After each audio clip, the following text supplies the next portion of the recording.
tell you something, brother. This might be the best OG Kush I've ever had. Ooh. Ooh, yeah. You just said a mouthful, brother. I'm higher than helicopter butt. Listen, though, Hulkster. Young Lurch has been running his mouth on that podcast. Blaze the Bingo Hall podcast needs to show some respect to the veterans, brother. I say we run in there and show Young Lurch and his guest just exactly who the OGs of this game are, What you gonna do, Blaze the Bingo Hall podcast, when the Macho Man and the Hulkster run wild on you? Ooh, yeah. Give me like 10 minutes, though, because I'm really, really stoned. Oh, yeah. Welcome in, everyone, for another episode of Blaze the Bingo Hall. We're here. I'm your boy, Young Lurch, the host with the most. Today, we have a very special guest, the Lightning Rayo. Welcome in, sir. How's it going? How are you? Good, man. Good. Just chilling. I'm glad you're able to come by and step into the bingo hall, blaze it with your boy. I know we've been talking about it for a few shows now. I know. The first time you came up to me, you gave me your sticker. Yes. But I recognize the planted logo. The seed. Sorry? I said I planted the seed. Oh yeah, absolutely. So I'm very happy to actually be doing this with you. Yeah, man. I appreciate you for stepping by. I'm a big fan. My son, of course, is a big fan of you.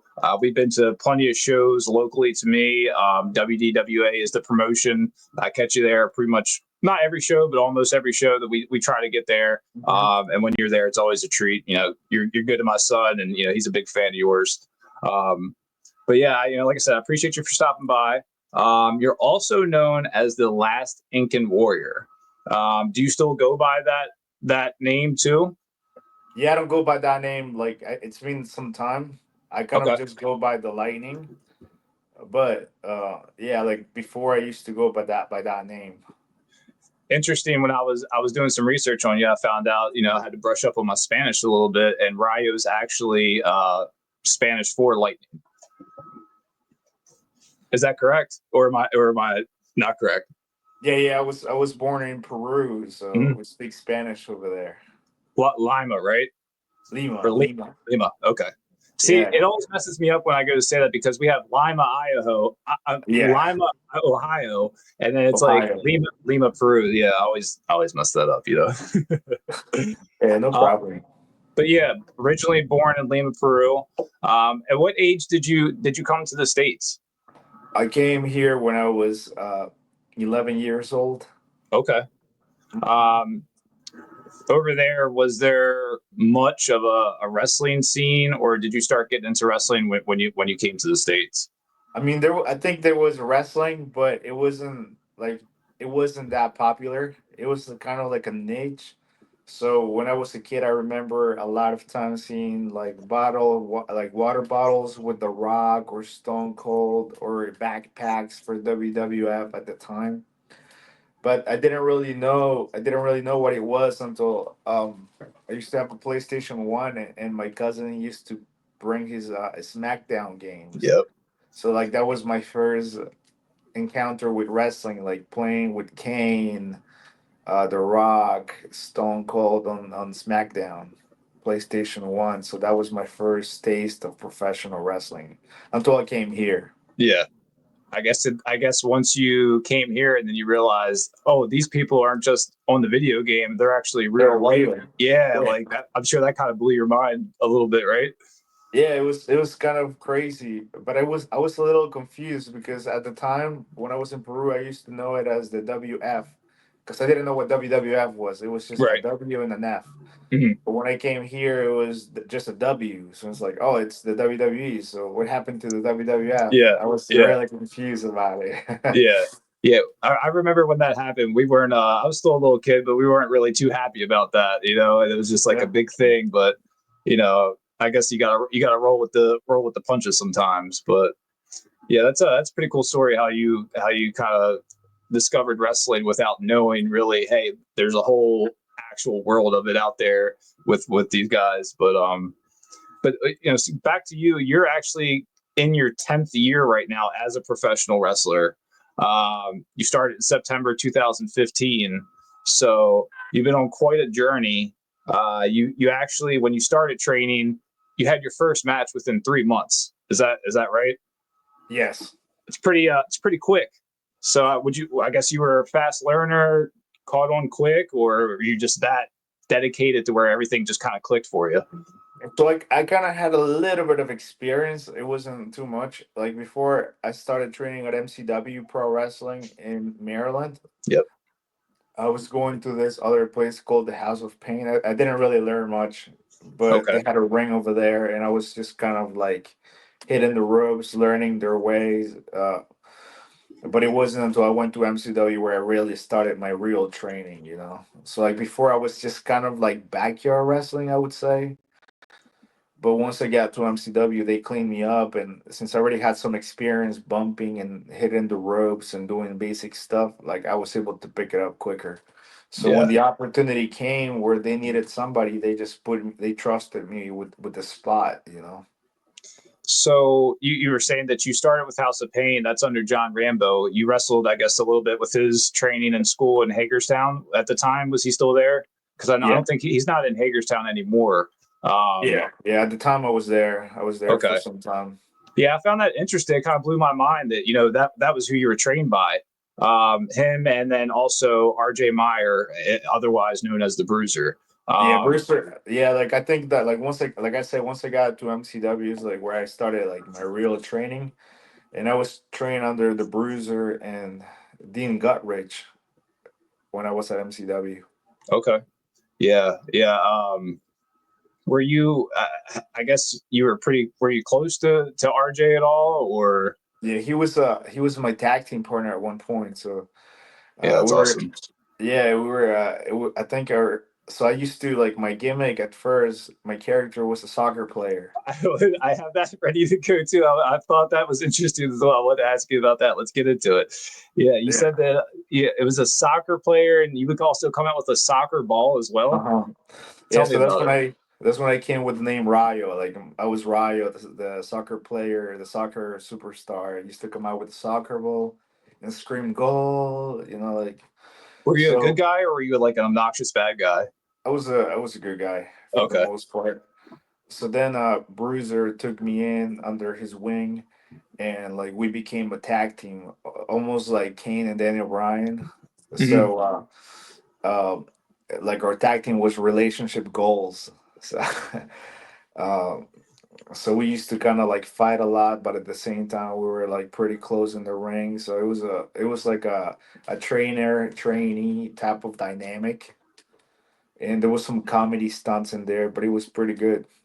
Yeah, that's cool. Yeah, that's cool that you got to share that time with him and that he was one of your trainers because I remember him from way back in the day, like long hair, big. You know what I mean? Like I used to go to a lot of MCW shows as a kid, so I remember him and Genesis, Pat Brink, all Right. these old guys from back in the day. So yeah, that's pretty cool that you came under his learning tree, so to say. Um, Mhm. but yeah, man, you're the first Peruvian to accomplish a variety of things. You're the first wrestler to compete in WWE, AEW, Ring of Honor, and CZW. So you're definitely a trailblazer as far as professional wrestling is concerned. Um, do you hold those accomplishments high? I think that you do. I mean, I see that you've been to a bunch of different countries, and that's a big thing. I mean, of course, it's like, like it's like if I have accomplished something, I kind of have to show, I'm kind of forced to show it up, you know what I mean? Yeah, yeah. Yeah, I mean, like you got to be humble, but at the same time, you got to know what you're worth, you know what I mean? So, yeah, I made it. I was able to work WWE 3 years in, I think. Where I spent most of my time was Ring of Honor. Okay. Like I worked for Ring of Honor for like 3, 4, I think it was 3 years. And was that before? That was before Tony Khan took Yeah, over, or it was before Tony Khan okay, took over. Yeah, I was in the old Ring of Honor where under Sinclair Broadcast. Sinclair? Yep. So I remember when I first came in, I think it was 3 months before Cody Rhodes and the Young Bucks and everyone else left. So I Oh, was there like the last 3 months. I was there with them in Ring of Honor. I had my matches in there. Then they left after Final Battle, 2018, I believe, or 2019. It might have been 2018. So then, like, they left. They formed AEW, and then I just stayed with Ring of Honor until they got bought by AEW. And it was just kind of like, hey, figure out something else from there, right? Yeah, I mean, pretty much. It was like because we were working the tapings for Ring of Honor, and we were getting ready for Super Card of Honor in Texas that one year, and all of a sudden on TV is like Tony Khan is, hey, we just bought Ring of Honor, and I didn't know anything about it. Nobody knew. Yeah, It it was just just happened. announced on TV, so Yeah, so I had to call the people, hey, what's happening? And like the people in charge were like, I'm not sure. I'm trying to figure things out. yeah, yeah. I'm sure it was in a mad disarray. You know what I mean? They probably went through who they were probably going to keep or what they were going to do, and I don't know, like people. I mean, I guess it's a good outlet for people now, but like it's not the same thing as it used to be. You know what I mean? It's not even really like it's just basically a stomping ground for AEW or a B product for AEW or whatever you want to call it. You know, so Yeah, like it's kind of sad because like yeah, when I first started in wrestling, I used to go to Ring of Honor shows to help out, and I was in love with their shows. oh So yeah, like I've only been the WWE guy. I never watched anything else before. So my first time going to a Ring of Honor show, seeing the spectacle, like all that stuff, it was very interesting for me because I've never seen something like that. And I used to look at the stage before, and I used to tell myself, one day I'm gonna wrestle for this company, you know. So I was like like I accomplished one of my dreams right there, being able to step out of that stage, the Ring of Honor stage, yeah. and work some good names in there. Yeah, Oh, that's I mean that's a hell of an achievement. You know what I mean? Especially when you're able to, you know, visualize it and then make it happen. You know what I and mean? make it Like, happen. Yeah, it's yeah, like one of the best feelings in the world when you actually, like you kind of just look at it and you're like, one day I'm gonna be there, and it just happens. yeah, And after it happens, you feel very accomplished. It's like, wow, I can't believe that. It's almost like you believe it, but you don't, because it's like I yeah. really thought about it for days, for months, and it's finally And happened. so, I'm and very, sometimes when you're in that moment, it's almost like you have to step out of yourself to realize, oh, I'm actually here. The thing that I dreamt about however many years ago, I'm doing it right now. You know what I mean? So it's like you got to give yourself credit sometimes on that. You know what I mean? That accolade. You know what I mean? That you're able to knock off or notch in your belt, so to say. So yeah, man, kudos to you for being able to achieve that. But I'm sure you probably have more goals, and you're still striving for more for sure. Um, I also wanted to ask you, what? So we know that I guess the video games with was it your cousin you said? yeah, one of my cousins was a Um, big WWF fan. that sort of I guess inspired you, sort of say I guess to get into wrestling, or was there some sort of more inspiration once you came to Virginia? I guess Virginia is where you Yeah. came originally. Okay, yeah. Once you got here, like, did you what inspired you to become a wrestler? So I mean, like watching wrestling here, I became a big fan of John Cena. Like that was Mm, my first wrestler that I ever watched on TV. So, like at the time, I was really small. So, to me, John Cena was like the best. That was my introduction to pro wrestling. And I don't know, like when you're a kid, somebody like John Cena it kind of inspires you. Like you wanna overcome the odds all the yeah, time. You wanna like strive for more. And I think that at the time, John Cena was a good role model for kids growing up. How to fight for your dreams, never give up. So I was always drawn to John Cena. So um, I kind of stopped watching wrestling for a little bit when I got to high school, but eventually I got back. And like when I got back, I really liked Daniel Bryan. I thought he was a small guy, but still he was really good in the ring. Everybody loved him. He had a good character. He became the champion. So I was like, I want to be like Daniel Bryan. yeah. Yes. So that's what inspired me to, or gave me the courage to actually pursue wrestling, because seeing somebody small like him being able to, make it You to could the main relate. event of WrestleMania, it's inspiring. Yeah. Yeah. Yeah. Those are good guys to be inspired by, for sure. And like you said, when you're able to see somebody that you can relate and say like your body shape or style at the time, that's cool that you're able to, like you said, also make it happen. You made it happen. So, you said that wrestling's not that popular in Peru, or at least it wasn't when you were a child. How about now? Has it gained more popularity now, would you say, or? So I think at the time, like still think wrestling in Peru is kind of like is still kind of a niche So that like taboo?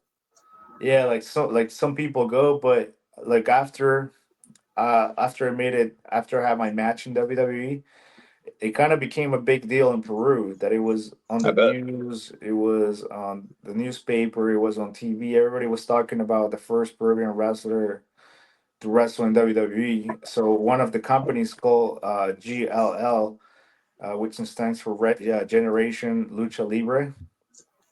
The promoter contacted me and brought me to Peru.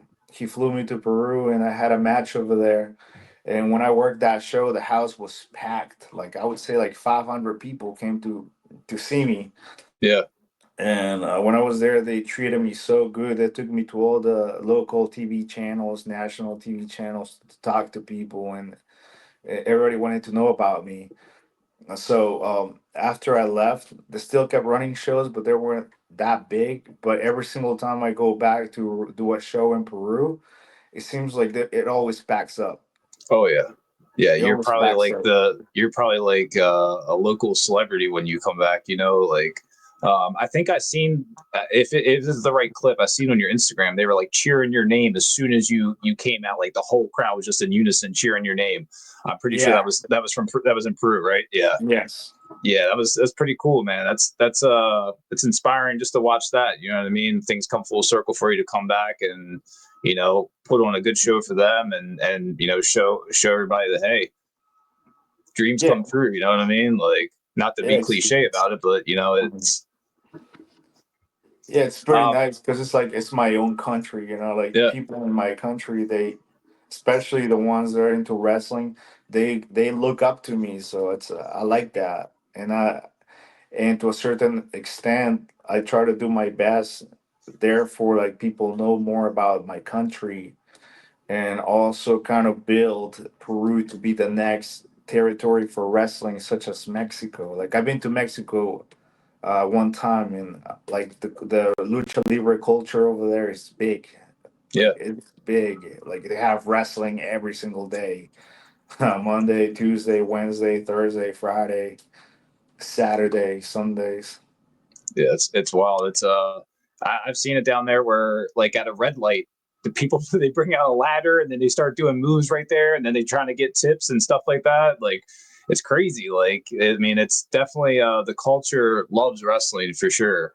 Um, I wanted to ask you about your face paint and your body paint. Is that the? Can you tell me about the symbolism behind that? Yeah. So basically, so my character is basically a warrior. Like I go by the saying like this is war. And when I say that, it's like every challenge that I have in life, that's how I tackle it. Like this is a war for me, and I gotta win it. It's a battle for me.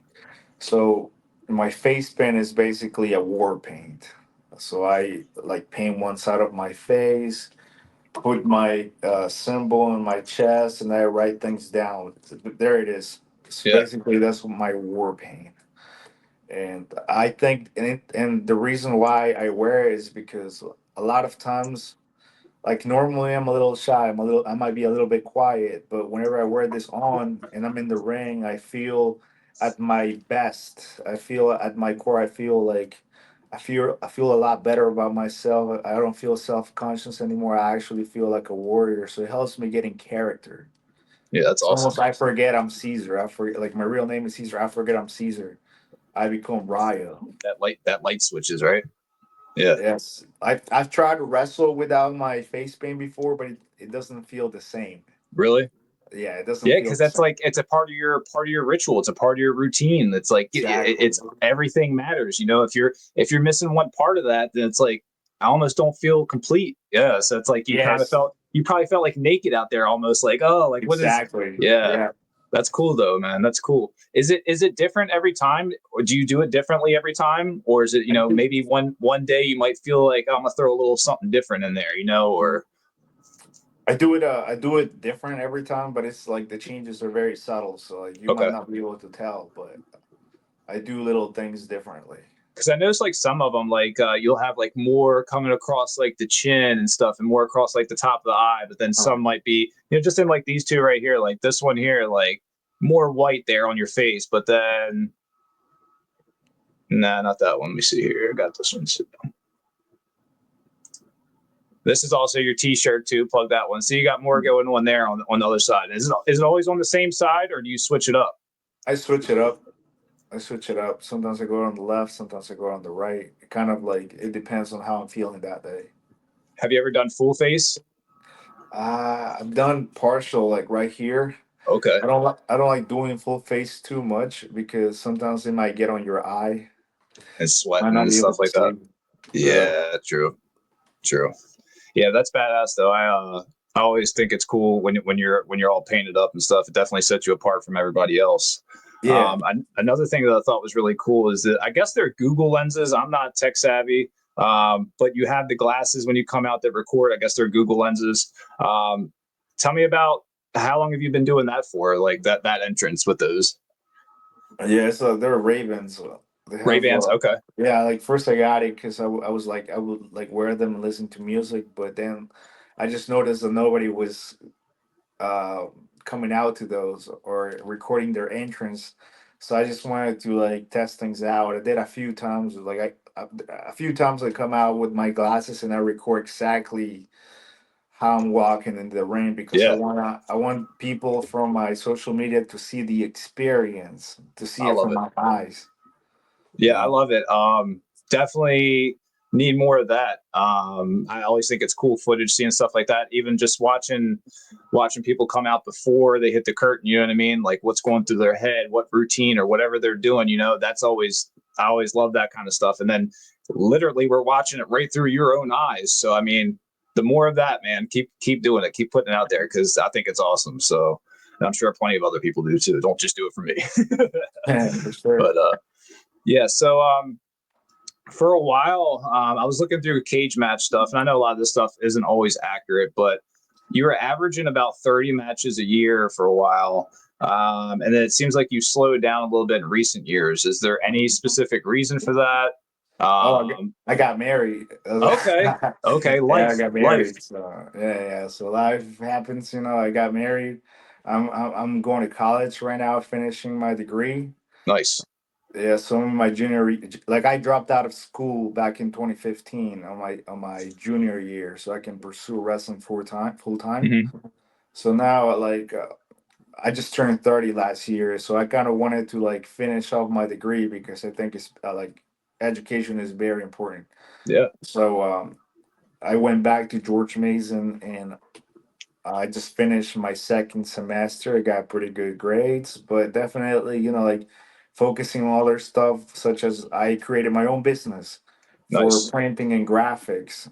So I do all that stuff too. I do printing, signage, Is that graphics, is that your websites. company? Is that your company that did your new logo? Yeah, Okay, because GFX by design. Yeah, that one at the right bottom here. left. Yep, Yeah, that's my company, GFX by design. nice.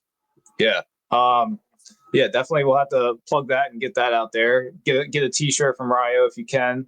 I know they're on, is it Pro Wrestling Tees? Is that what they're on? No, so right now, like, so I do my own T-shirts. Oh, I do my own merchandise. okay. So I know how to do that stuff. So I'm trying to avoid pro wrestling tees because like they take too much commission from you. So what I do is that like if somebody buys it, I'll just tell them to send me their address and I ship it to them. DIY. Yeah, man. That's good though. I mean, that's better that way because it's like then all profits go to you. You know what I mean? Versus like you said, I seen earlier Canadian Death Match. They were using, I think, Big Cartel, and they Mhm. showed like literally it was like $3 is what they make after a customer pays 26 something for a T-shirt, and then Big Cartel takes their money, and then it's like you're left with like $3. It's like just wasn't worth it, and it's like it's better to support the DIY situation as well. So yeah, if you guys can get a T-shirt, definitely support your boy Ryo. I'll have to pick one up soon for sure. But yeah, man, I love the logo, by the way, and that's awesome that you're able to start your own company, and you're invested in yourself, and again, things are coming full circle for you. So is that what you plan to do? Is like the graphic design, is that all that you guys do, or is there more to the company? So I do graphic designing. I do printing Okay. for large format signage and small digital, such as business cards. I do little things from business cards to big signs that are LED uh, or acrylic signs. I also do banners, banner stands. I do car wraps, car decals. I do all that stuff. What about embroidery stuff? Do you do that kind of stuff too? What's that? Embroidery, like patches and stuff? No, I don't do patches. No, nothing stitched or anything. No, It's nothing all like stitched. decal type stuff. Yeah, mostly decals, business cards, print for books, like all that type of stuff. Okay. Magazines, signage. Like I don't know if you ever seen, like if you go to a place, there's like those acrylic signage attached to the wall, almost Mhm. like plexiglass. I do Yeah. those types too. Uh, Yeah, I might have to holler at you. Might have to get some stuff done for might have to get some shirts or something like that. yeah, for sure. Yeah, I do the shirts as well. I do the design. I print them and I stamp them, on the shirt. Yeah, because that's what I have now. I have like drop shipping and stuff set up, but same thing like I was saying with like it's not through Pro Wrestling Tees, but it's through Bonfire, and it's like you get like a couple dollars afterwards, and I Yeah. guess it's good not to have all the T-shirts on hand and stuff, but you're not really making anything off of it, um, but yeah, like you said, life happens, so that makes sense. Why what I mean, you're slowing down on some of the matches, um, but it's also I got to see that you locked up against a lot of legends early on in your career, like Shane Douglas, Sandman, guys like Ricky Morton, Robert Gibson, and Rock and Roll Express. So tell me about your time you spent with like legends like that early on. Are you able to like take something from them, pick their brain, I guess, so to say? Well, something that I notice about a lot of the old legends is they kind of work on the fly.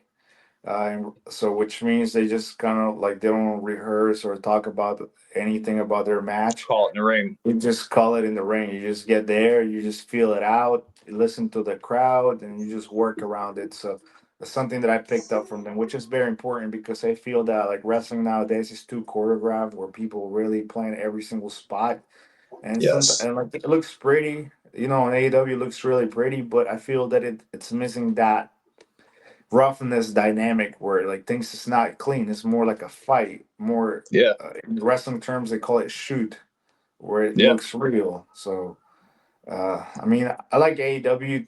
I have a lot of people that work there, but I'm just not a big fan of the Yeah. choreographed wrestling. It's good to have a couple things, you know what I mean, as like a safety net. You have your finish, you have things that you're going to hit and stuff. But if you're calling every single thing, it's like the audience picks. The audience isn't stupid. Whether they're consciously picking up on was going on or not, they still realize that something is kind of clunky. It doesn't feel right, and it's just like you said, it's better to have that that raw grittiness. I seen recently when Sabu passed away, a lot of people came out and said that he would botch on purpose. And then there was people saying, "Oh no, that's not true. He was just botching." He literally would call botches just to say, "Oh, we fucking got him. We got him." You know what I mean? Like it's like shit like that people don't think that like it actually looks more authentic. It looks more real because not everything is going to be pretty. Not everything is going to be perfect. So yeah, that's but everyone doesn't have the same eye, so you just got to know what you're looking for. But also, Shane Shamrock Memorial Cup. That's something that is very big in Maryland, and you were able to compete in. Do you have any memories of competing in the Shane Shamrock Memorial for MCW? I think a few times. I think one time I might have wrestled John Skyler or Joe Gacy, one of those two. Okay, I have one on here. It's three-way between PJ Hawks and Miles Hawkins. It was 12-11-21 Yeah, was that the was date. I think that was my last Okay. Shamrock Cup. Yeah, that was Miles Hawkins. He's really good. He's a big athlete. I love that guy. He's not only really smart, but he's an amazing athlete. So I really loved working that match with him. For PJ, his name is PJ. Yeah, PJ. He's Yeah, I Luke Hawk's son. Do you Luke know Luke Hawks. Hawks? Yeah. Yeah. I know Luke Hawks. I don't remember much about him from that match, unfortunately. I I'm just not sure remember if he's still Miles wrestling or Hawkins. not. Yeah, I'm not sure. Yeah, because I went to MCW back in earlier this year, and it was the first time they'd been back to North Point Flea Market in Dundalk in I think almost 20 years or something. And Dolph Ziggler was there, or Nick Namus, Dolph Ziggler was there, and Luke Hawks fought Ken Dixon on that show. But Okay. I think that was also the first time I seen Miles Hawkins. He was at that show as well. It was the first time I got to see him live. So yeah, he's pretty good. I've also seen him in CZW a couple times here recently. I think he just wrestled for them last weekend. So yeah, those guys are all over the place for sure. But you also, you spent a little bit of time in AEW. I had seen that you were in I guess a 6-way match with Pat Brink and Kakoa were your tag team partners. So that was not even that long ago, 4 years ago, which I thought was pretty unique because Pat Brink, a guy who I think of as back in the day, but he's one of those guys that just missed it. You know what I mean? He could have been, I don't know, Roman Reigns or one of these guys because he was right there, So it's cool that, you actually, was he was one of your trainers, or did he help you out with training? Is that maybe why you guys were linked together for that match for AEW? Because that was a dark match. You guys took on 2.0, Jeff Parker and Matt Lee and Daniel Garcia. I don't know if you have any memories of that at all. Not from that match. I don't remember that match specifically. I do remember the one with Leo Rush though. Okay. Do you have any good memories of that one?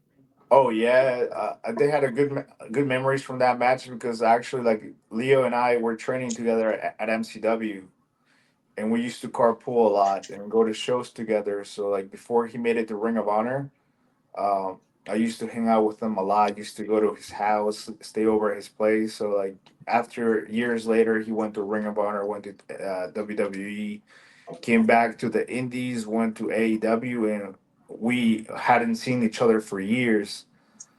So we were able to have a match on AEW. I think it was AEW. It might have been AEW Dark. Not sure, but we had a pretty good match. They gave us a good timing. Mm-hmm. They allow us to go back and forth. So it was nice. And after we finished the match, Tony Khan approached us. He's like, "Good job, thank you guys, thank you." Good old TK, right? Yeah, it's like, oh, did he thank you, hug you? sir. Did he hug you too, or no? Did you not get a hug? It wasn't hug worthy. Oh, he just shook my hand. Yeah. Started shaking it like that because he approached as soon as Leo and I came to the back. He just, that was amazing, guys. Thank you. Yeah. Thank you. Yeah. He was just hyper. He was so hyper. Yeah. He's definitely he's a character for sure. But do you have any? Were you close with Kakoa at all? Because I know recently, I don't know if you've seen, but he's doing some bad times. I think he's having kidney failure or something, and I know there's a GoFundMe out there for him. So yeah, anybody that is watching it can contribute to that. Definitely reach out to him or his wife. I don't know if you were you close with him at all. I mean, we've been acquaintances. We haven't been friends, but Okay. I do remember for that AEW show, he was very kind. He was kind enough to let me stay at his place that night because I was driving from Florida. I got to AEW, no sleep, went straight into the. Actually, I did sleep, but I slept in the parking lot. Actually, went to the studio. We did the match with Leo. After that, he just came up to us. Hey, if you guys want to stay, you can stay at my place. So he let me, Keo Vandu, and Pedro Pablo sleep at in his house. He was very kind. So I Yeah, really hope that he heals from his from his disease, yeah, because I yeah. know kidney failure is not it's not pretty. It's a tough battle. Yeah, it's definitely unfortunate something like that, and for it to happen to a good guy like that too. It's even worse. But prayers for him. Hopefully everything works out. And again, like I said, I know there's a GoFundMe out there. I know you can reach out to his wife, or if you're able to contact him. I don't have his info on here, but yeah, you can look him up, and I'm sure it'll come up. Anybody that's looking for it. But I also wanted to ask you, what was your favorite country to wrestle in, if you had one? Because I know you've wrestled in quite a few countries. I really like wrestling Mexico. Okay. Is it Yeah, because of the crowd and the culture of how they respond to you, or just the style, yeah. maybe? I think it's that I like it because it's big crowds. A lot of people go to lucha libre shows, and I'm really interested about the lucha libre culture, because there's so many characters with masks, and it's kind of hard for me to differentiate which one is which. Oh yeah, But for them, it's not like they know who they are instantly. instantly, and it's I have a interesting. buddy over in California, and he's really big in the lucha. Yeah, And he'll send me stuff, and I'm just like, I don't know how you keep up with it. And it's like, not to be like, just the stuff I watch. But then, like you said, it's like there's so many different guys with Mask and this one. There's so many different promotions. It's like it's hard to keep up with. And I yeah, don't. I to be honest, like I like Lucha Libre, but like a lot of like the traditions as far as like the rules and different things like that, I don't know what's what. So I find it kind of interesting now that WWE acquired AAA. mhm, That you're going to see a lot more lucha here in the states, a lot yeah, more. They're going to try to bring a lot more exposure to it. But I've heard a lot of detractors say like, oh well, AAA isn't real traditional lucha libre. That's more like CMLL. yeah. CMLL is it's more traditional. Like for example, in CMLL, there's like I don't know how AAA is. I can't remember. I used to watch AAA a lot when I was a kid. I Mhm. used to watch Super Porky. No, that's the one that I remember. Psycho Clown. I think he was in AAA as well. Yeah. Um, El Messias. Like I used to watch those guys in there, but in CML, I know that it's more traditional because I know I'm friends with some people from CML. I think they have three falls, so you got to cover people three times. Really? Right? It's almost like a 2 out of 3 falls every single Every, match. every match. Yeah, it's almost like a 2 out of 3 falls. And then it's like I think like during tag team matches, if someone goes out of the ring, like then someone comes in and they're the legal man or something, just Yeah, automatically without a tag. there's no tag. It's just like in and out. Like you come in, you're out. So it's and but it's like I think Mystico is one of the people that I really used to watch growing up.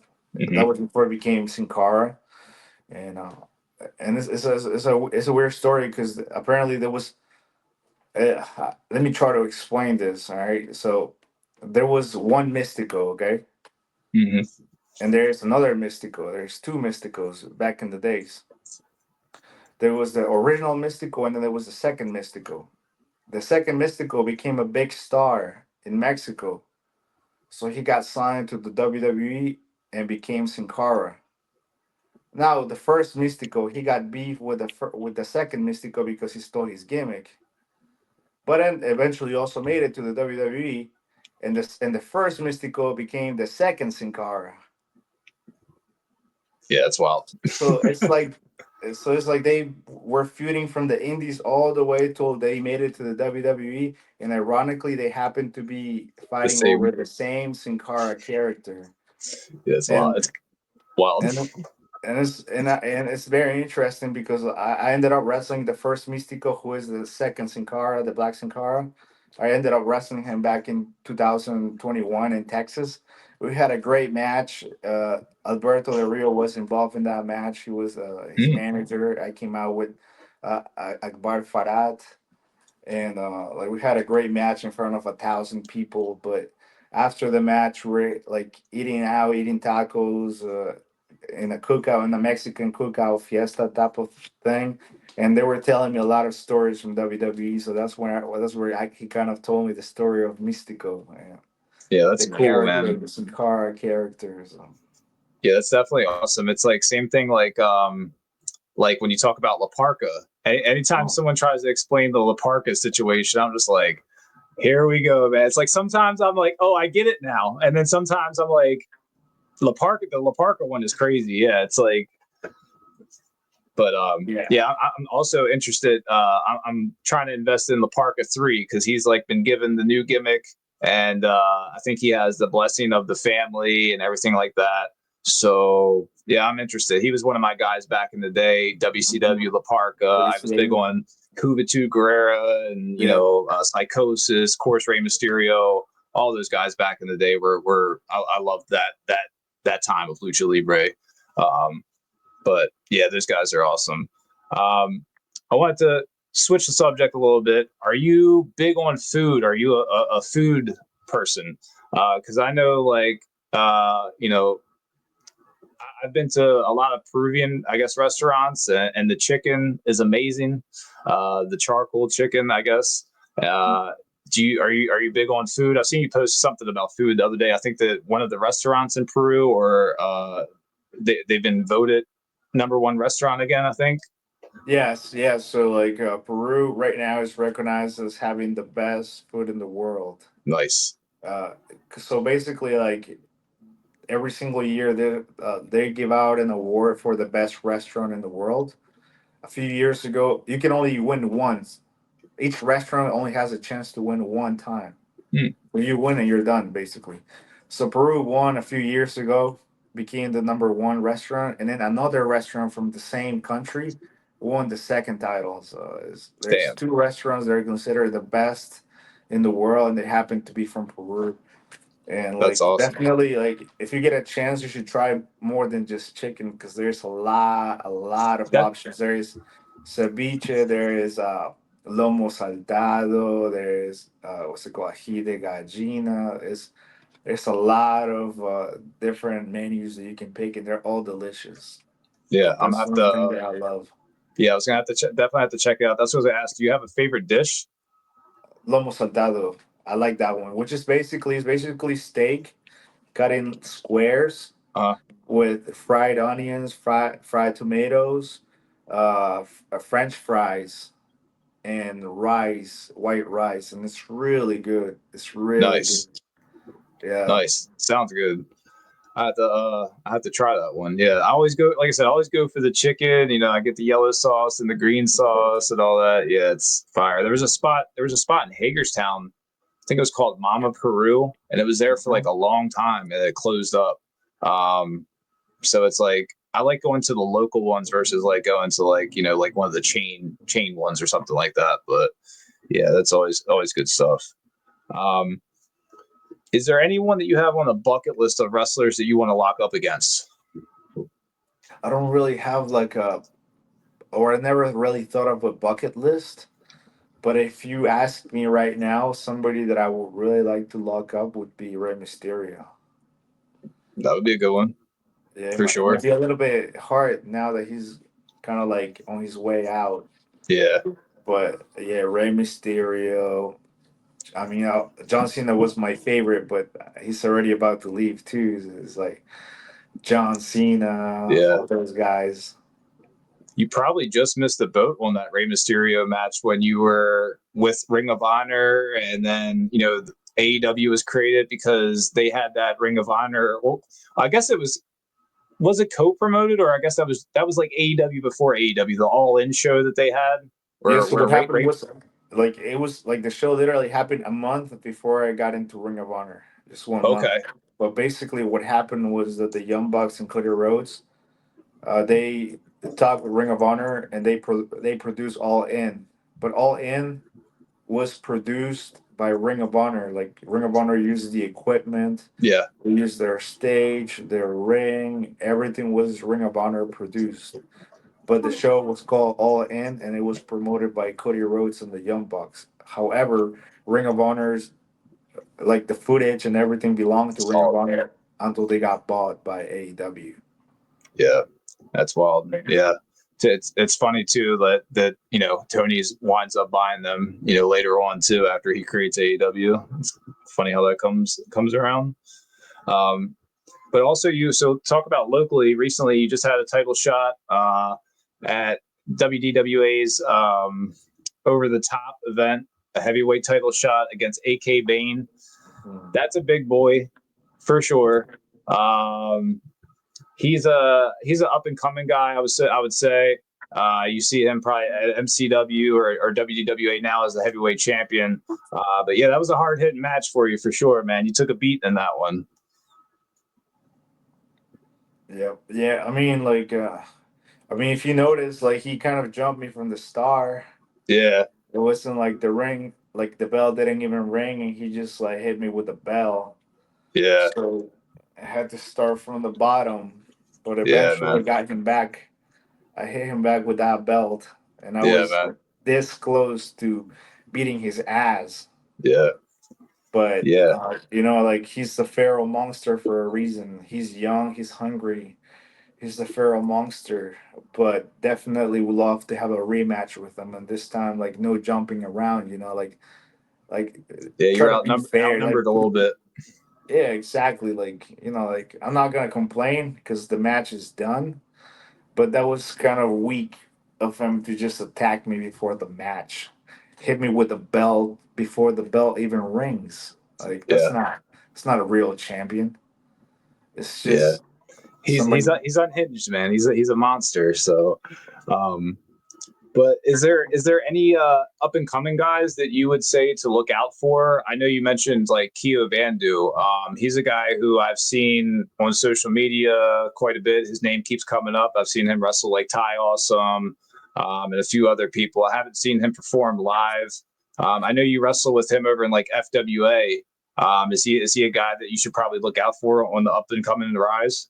Yeah, Kia Bandu, he's a good guy to look after. Same Pedro Pablo Okay. from Chile. He's a wrestler from Chile, but he's amazing in the ring. He's a little guy, but he can pick up somebody that is 300 pounds and give them a driver. It's very impressive how strong he is. Ty Awesome, of course, is I wrestled him a few months ago, I think, and we had a really good match. Miami Mike Walker, it's another one, a big one in Maryland.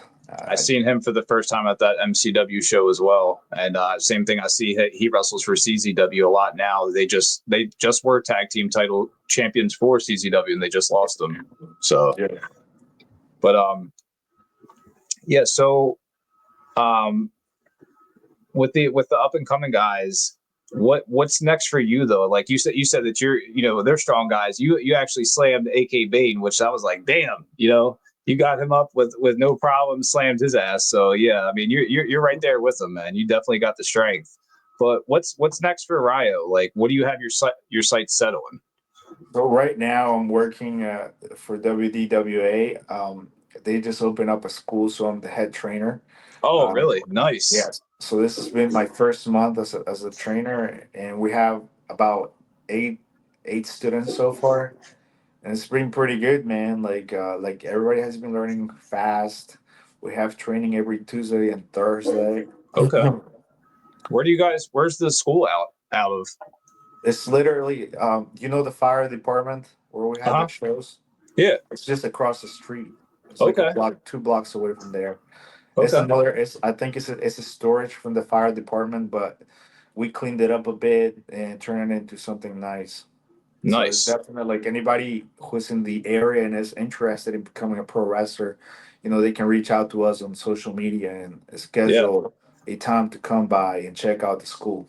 Yeah, if you're in the eastern panhandle of West Virginia, Virginia, Maryland, Pennsylvania area, if you want to train to become a wrestler, WDWA, World Domination Wrestling Association, they just opened up a school. And as you heard, Ryo is the head trainer. So that I didn't know that. So that's awesome, man. That's good to hear. Everybody's going to be in good hands. You're definitely a solid guy that, knows what he's doing. And, a lot of people can learn from you, again, a trailblazer of wrestling. So good.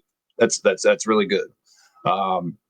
But any do you have any promotions or any states or countries that you're thinking, that maybe you want to compete in? Or I mean, I have a few things, but I can't really talk about it right now. okay. Maybe once it gets close by. Yeah. Other than that, I have a show in Chicago where I'm teaming up with Pedro Pablo and Keo Bandu. We Okay. just started this trio called This Is War in FWA. So basically, like, it started with me and Keo Bandu that started feuding with each other, trying to prove who's the best. And every single time we locked up, we killed the show. Like, we killed it on the show. We wrestled in front of the crowd. Like, people were going wild. First time we had a double count out, so nobody won. Then we had a no counts out match the next show. We had a double pin, so like we didn't know who won the match. It was a draw again. And then Sam Adams and the Syndicate, they jumped us. We started feuding with them. They kind of beat us up the first match, but then we got Pedro Pablo involved, my friend from Chile. He beat Sam Adams, and it culminated with a six-man tag team match last month at FWA. Actually, early this month, and just again, it was a war. Like, we wrestled all over the arena. I jumped off the stage. Eventually, at the end, like, we defeated the Syndicate, and we created this team called This Is War.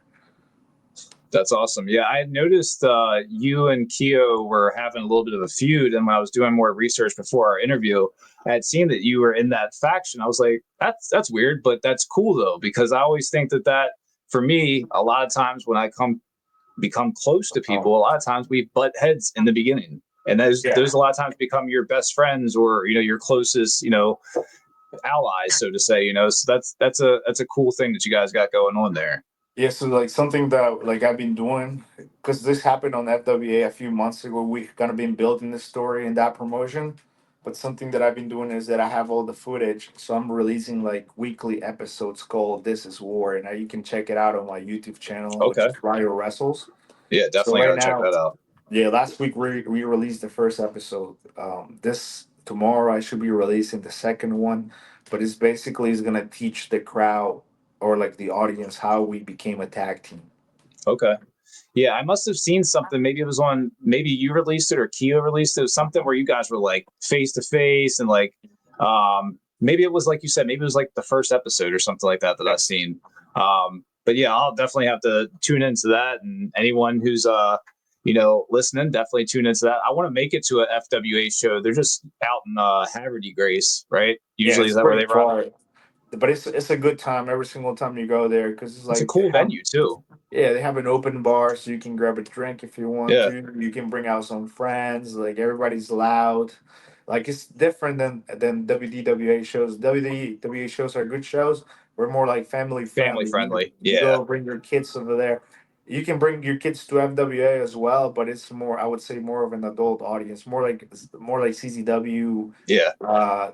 New Jersey type of audience. Or That's why um, like WDWA, as like I said, I bring my kid there and family and stuff. So it's kind of like I'm like just chill back, mild, whatever. But like when I go to like GCW or I go to like one of these shows, like I'm going tomorrow, I'm going to POR.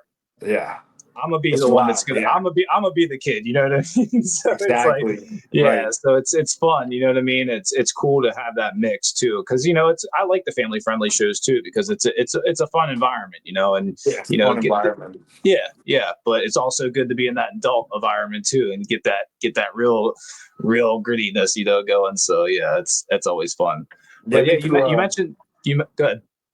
Oh yeah, I was gonna add that I've been to a tournament of death before. Not competed, but I've been in. I seen you were there, bro. That's all I was like. And it's so funny. The one that you were at where the Bev, where he Uh-huh. won, I just rewatched that because I've been trying to rewatch all the old TODs. Uh-huh. And I just had that was one of the ones I just watched. I was like, no shit, you were there. So I wanted to ask you about that. Yeah, you had mentioned CZW earlier, but how was that experience being there? Because I'm actually going in September this year. Are you going to a tournament of death? Yes. Oh yeah, Yes. that's pretty crazy. I've been to the tournament of death before. It's so cool. Like, something that for some people might be kind of gory, or they might not be used to it, especially if you go to a regular wrestling show. But Mhm. if you are like a fan of old ECW and you like violence, that's a good place to watch shows. It's almost like a mutt show. Like a lot of people come with their cars and they just spark around the ring. Yep. Everybody comes with drinks. They bring their own weapons that they build, and they have a show in DJ Hyde's backyard. Yeah. I think it's Yep. grandma's backyard. Yeah. On the Uh, farm. on the farm. It's pretty sick. Uh, yeah, man. Would Definitely you check it out. would you ever compete in TOD if you were given a spot? Oh no, I'll be No. divorced immediately. Oh yeah, the I'll get wife, the divorced. wife. What about before? Would you have done it or no? I was trying to like when I was working CCW consistently. I was trying to I Position was trying yourself to into work. it. Yeah, I was trying to get into the tournament of death, but DJ was the promoter was kind of like iffy about it because I've never done it before. But I did work a match, my last CCW match at CCW The Arrival Mhm. back 20 December 2022. I wrestled Fabu, and we had You a got bloody, right? CCW rules match, and that was actually in New Jersey. But I was bloody. It was really bloody. So if you get a chance, if you like that type of wrestling, you can check out Rayo versus Fabu at CZW Arrival. It's on my YouTube channel as well. It's a really good match. It's very bloody for sure. Not for Yeah. kids. No, Uh, no, no, not for kids. Yeah, that's what I was yeah. wondering because I'd seen you had wrestled for CZW a few times, and then I'd seen that match. So I was like, okay, well, he ain't scared to get down. So I was wondering, if you were interested in a deathmatch scene. Yeah. But yeah, that makes sense. You know what I mean? If wifey does it approve, that's not happy Yeah, I wife, mean, happy life. like when you're married, you have to like make some priorities. Yeah, You man. can't can't be acting like you're. I mean, you marry, right? Yeah, yeah, Yeah, so you know. yeah. Oh, I know. Trust me. That's why I said happy wife, happy life. Exactly. Right. Yeah, man. So on a day that you're booked to wrestle, what does a routine or a day typically look like for you? So I typically go to the gym early in the morning, get my workout in. Then I just arrive to the show, say hi to everyone, say hi to the promoter, find my opponent, kind of like talk over the match a little bit to see what's going to happen. Then I just start going to the backstage and doing my face paint. Like a lot of people ask me how long I take to do my face and body paint. I usually tell them 15 to 20 minutes. They get amazing because they think it's too fast, but for me, it's all right. Like I've done it for so many years that it just Yeah. comes it's just second nature. I don't really have to do much. Yeah, you already know what's what, how to do it. You have your little like routine, I guess, and you're good to go. But yeah, that is kind of quick because you think of like how extensive it looks to me and most people. Like it seems like you would take a lot more time working on it because you almost sometimes you got almost half your body done. Like so, yeah, But again, it's routine, so you're right in there. You know what to do. Oh, But exactly. what on a day that you're not booked to wrestle, what can we find Ryo doing? What are you typically up to? I know you mentioned earlier you're in school, you started your own company, so you're definitely very busy outside of just wrestling. Mhm. But besides that stuff, what are you up to? What do you have a hobby and what do you find yourself doing? Well, like a lot of times I'll be like spending time with my wife, but if not, like if we're just talking about like things that I would do as a hobby, I play Steam Deck. Like I Okay. have a Steam Deck and I play games sometimes. Like I don't play. I'm not like a big gamer, but I just like during the time that I've been going to school, I kind of needed something to relax me from the stress that you go from taking classes, college classes. It's Yeah. a lot of reading involved, a lot of like you gotta pay attention to class and all that stuff. So I got myself a Steam Deck and I got the latest version of the WWE 2K video game. So I've been playing that. Nice. Yeah, I haven't played the newest one. I played the year before. Uh huh. Um, and I have Xbox, but I haven't played in so long. But yeah, it's like you said, you kind of get all these other things going on, but it's good to have as a little outlet to kind of disconnect and do your thing. Um, But you mentioned the wife. Does she ever go to shows? Does she watch wrestling? Is she into wrestling at all? Or does she kind of like just not? She's open. Yeah, she's okay for me doing it, but she's not like it's not something that she's really like a fan of. Yeah. Like But she's been pretty supportive, like of that I like doing this. Uh, but we try to like keep that separate, you know. Yeah. Like I try to keep that separate because it's my thing. It's something that I like. Yeah. Yeah. Makes sense. I have a question for you, a little funny question, I guess. When will we see long hair Ryo again?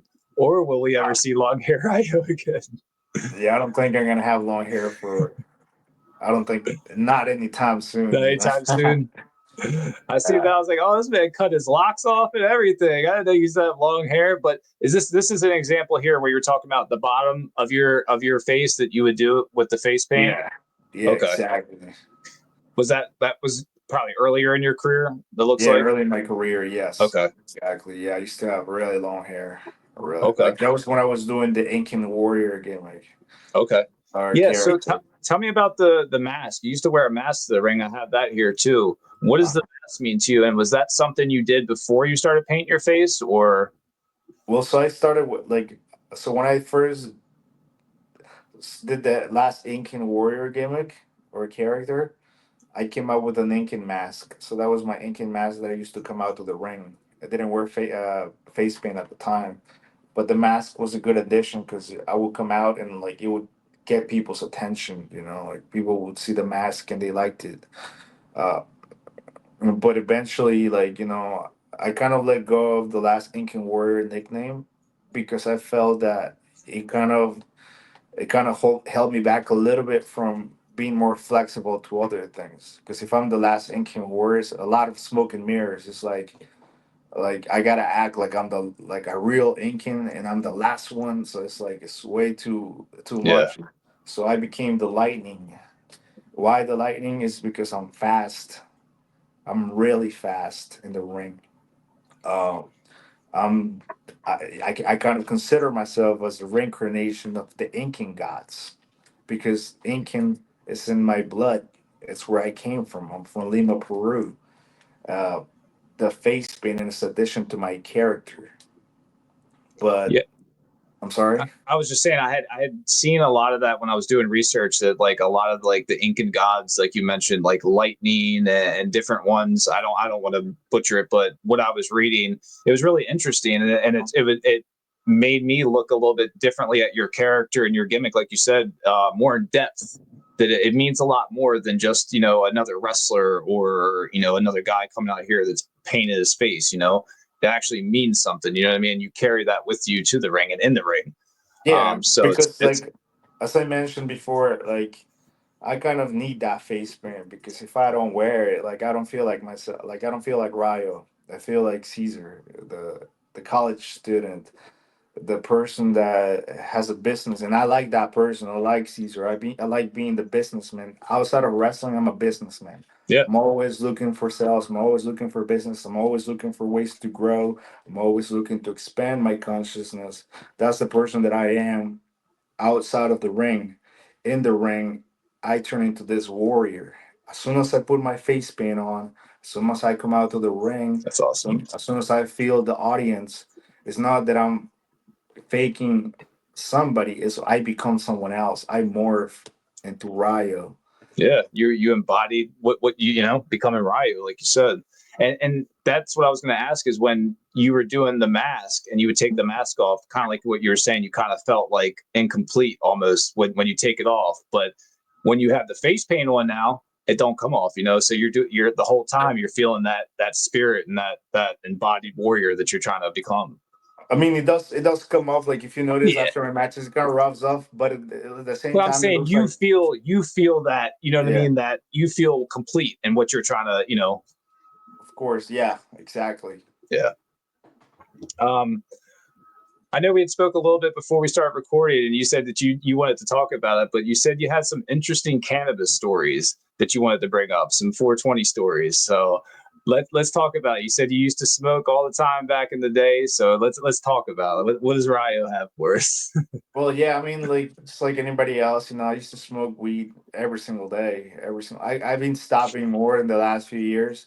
I really don't smoke that much anymore. But there was this one time where I went to this show in Washington D.C. Hmm. and it was a cannabis show. It's a cannabis show. Uh, so after my match, I do my match and I'm done. And then like I wanted to get a sandwich. So I asked for a sandwich. I ate it. I went back home and halfway through while I'm driving, I just started feeling kind of weird. Oh And I'm no, like, oh it was shit. infused, wasn't it? It was Yeah, I'm infused. like, I think I'm high. Oh my God, I'm really high. Holy shit. Oh, like since it was an edible and it was like a big it was a big sandwich, it hit me bad and I wasn't expecting it. Yeah, that's crazy. Sometimes when they put stuff in things you wouldn't expect, like a sandwich, if it Yeah, it was like was brownies or a chocolate or gummy, you're like, okay, well, is there something in this? But like a sandwich, you're like, all right, I'm good. You know what I mean? And the it whole was time it was I infused. think it was butter. It might have been like wheat butter or Yep, something like that. yep.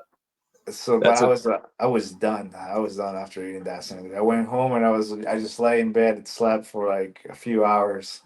Yeah, and that's the thing. It's like you had a body high too, which a lot of people, when they get those body highs, they're not used to because it's way different than smoking. You know what I mean? Smoking, it's a different type of experience than the body high. The body high just hits you, and you're just like, "Ooh," you know what I mean? You just, it can slowly creep up on you. It cannot hit you all at once, but yeah, I can't imagine, like you said, having the sandwich and then having to realize, oh shit, like I got the edible one or whatever. You know what I mean? So yeah, but maybe you had a good sleep that night, I would assume, right? You probably had a good one.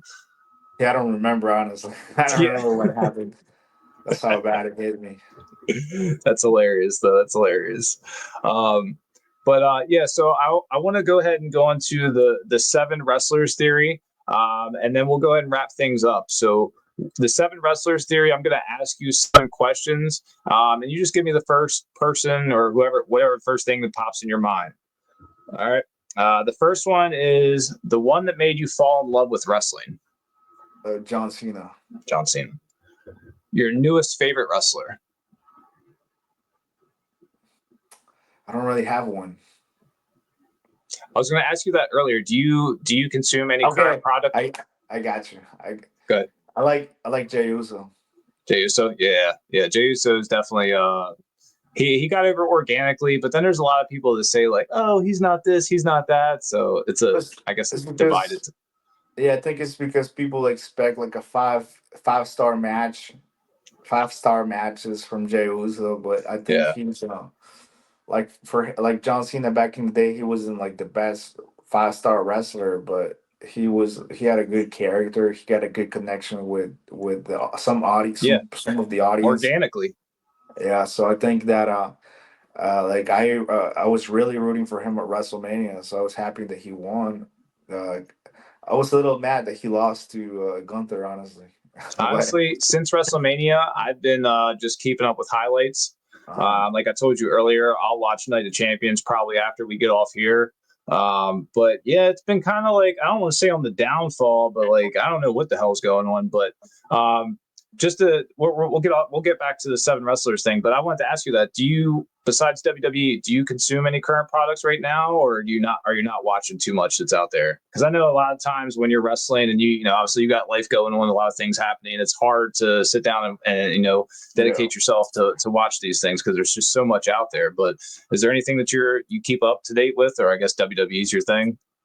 yeah, I don't really keep up with wrestling like I used to overall. Like a lot of times, just like you, I would watch the highlights. Yeah, Sometimes I might see a few highlights of what MLW is doing or what AEW is doing or what TNA is doing. But aside from that, a lot of times I just watch old school matches that I used to watch back in the days or old school Raw, SmackDown. But it's not something that I do every single day. I just do it yeah. every now and then. Yeah, whenever you got that time to just chill and just relax or whatever, kind of like a comfort kind of thing to sit down and watch some of the old school stuff. I know I'm like that with like I know you mentioned ECW earlier. Yeah. WCW is the same for me. That kind of stuff from back, old WWF stuff. All that stuff is all like prime time stuff. But let's get back to the 7 wrestlers question. We're on number 3. The one that always makes you smile. The one that Santino Marella. Santino. Okay. Yeah, you seen that he's back in the ring again. Yeah, in TNA, right? Yeah, in TNA. I think he was saying he had really bad neck surgery or something, or he had to get like maybe a fusion, but now he says he's able to do bumps, and he just had a match recently. I think his daughter, it was a mixed gendered match or something with his daughter because she's in NXT. So that's pretty cool to see that come to fruition for him, and he's back in the ring. But yeah, speaking of comfort, what's your comfort wrestler? Who's your comfort wrestler? What do you mean by comfort? So someone that like I said, you could sit down and chill and you could just put them on and they kind of put your mind at ease. Like whoever is your go-to guy, like would that be John Cena or Daniel Bryan, or is it maybe someone from, early on when you first started watching wrestling? Like every time you watch them, it's just like, yeah, man, it's your jam, I guess, your thing. I would say Daniel Bryan. Like he always has good matches. Okay. That's a good one. The one that you missed the most, and I know people always ask me this, they don't have to be passed away. They could just not be, wrestling anymore, or, something, I guess just not where they were, I guess, at one point, but the one that you missed the most. Well, so I know that this wrestler's still wrestling, but I kind of miss who he was like back in the old days. Mm-hmm. Like I really miss the dastardly heel Edge. Yes. When he was messing with Undertaker and John Cena cashing in. I love, like, not many people talk about it, but I really, really love the program between Edge and the Undertaker back at WrestleMania 24. Like the whole story was amazing. How Edge would screw the Undertaker over and over and all over. The time. Undertaker would try to get a hold of Edge, and Edge would always be saved by somebody. And he finally got him at WrestleMania 24, and also at SummerSlam 2008, in the Hell in a Cell match. So like I really miss that version of Edge. Yeah, I know exactly. I remember that Edge. Like Edge was definitely going ham at that time, and like you said, he was always getting over and getting out of the way just in the right time. It was like, in a way, like that was their way of elevating him. You know what I mean? And making him that main event star at that time. When people may have thought maybe, oh, we don't know if Edge is a main event guy or he should be a champion or whatever. But yeah, he definitely had a great run, and I think that, like you said, probably underrated run as far as the rated RKO stuff that he had, and that whole time, he was. I'm sorry. Oh, you're good. I was just saying he was just a nasty heel. Yeah, I think that like one of the things about Edge that I really enjoyed is that he was dangerous. Like, for example, do you see there's a lot of quote unquote bad guys in professional wrestling, but they always end up getting beat up by the hero. Like the Miz would always get beat. Like he would constantly get his comeuppings. Randy Orton too, but Edge is the only heel that I know that most of the times wins. He's one of those few heels or bad guys that finish the match or the feud on top, So it makes it dangerous. So you're not a fan of Cope or Adam Copeland? Nah. Yeah. It's not. It doesn't hit the same. No, it doesn't. But I think it's also like he's more mature and he's cooler. Like I like that. Like he's much cooler.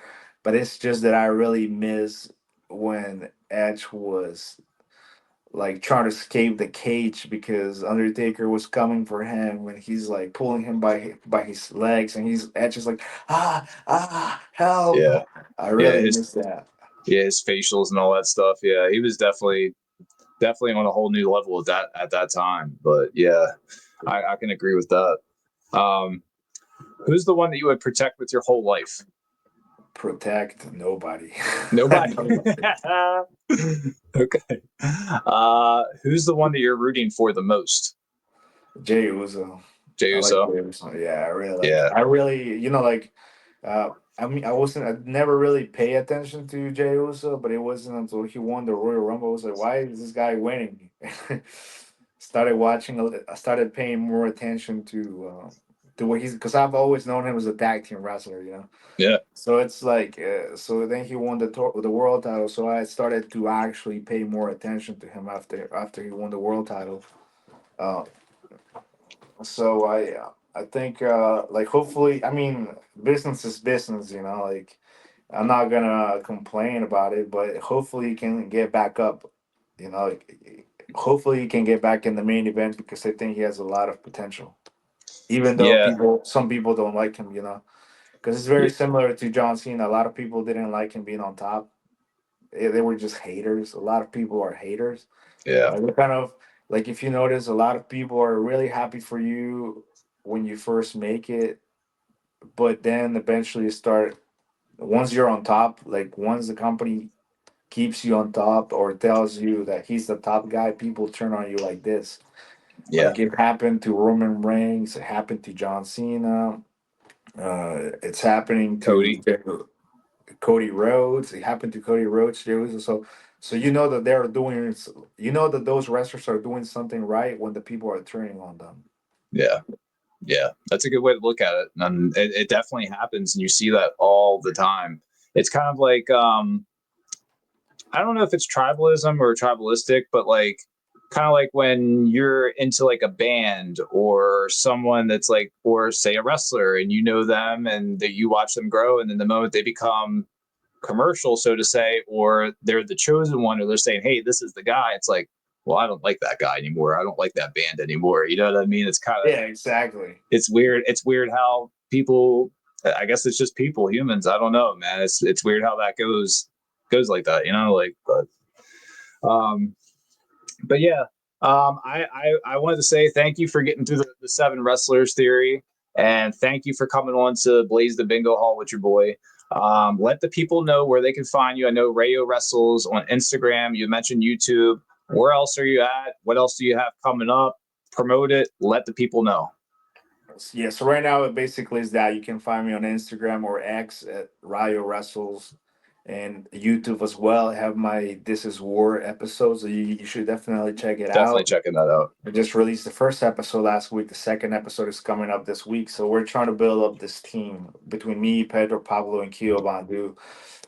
Aside from that, I have WDWA, I believe is the third week of July. I have a few shows. 12th, I think, right? You'll be at that one. I think it's the other one. I think it's the 9th, not the 12th. It's Okay. the week, 2 weeks after that one. Okay. I think it's the 29, I believe. You'll be at that one. I gotta double check. I gotta double check my calendar. And I'm going to Chicago on August 19th. I'm gonna be in Chicago for Square Circle Megastar Wrestling. Nice. Yeah. So Yeah, it's gonna be definitely. cool. Definitely check out Rayo if you guys are, see him coming up on a show. If you're in Chicago, like he said, in August. And then if you're local to me, local to him in this area, WDWA is a good place to check him out. And like he said earlier, he is now the head trainer. So if you want to get trained, you'll be you'll be in great hands. And check him out. I appreciate you for stepping into the bingo hall and blazing it with your boy. You're welcome back anytime, and I look forward to seeing you in the future. And you kicking some ass at WDWA. All right, thanks, man. I appreciate it. Hope you have a nice day. You too, brother. Appreciate it.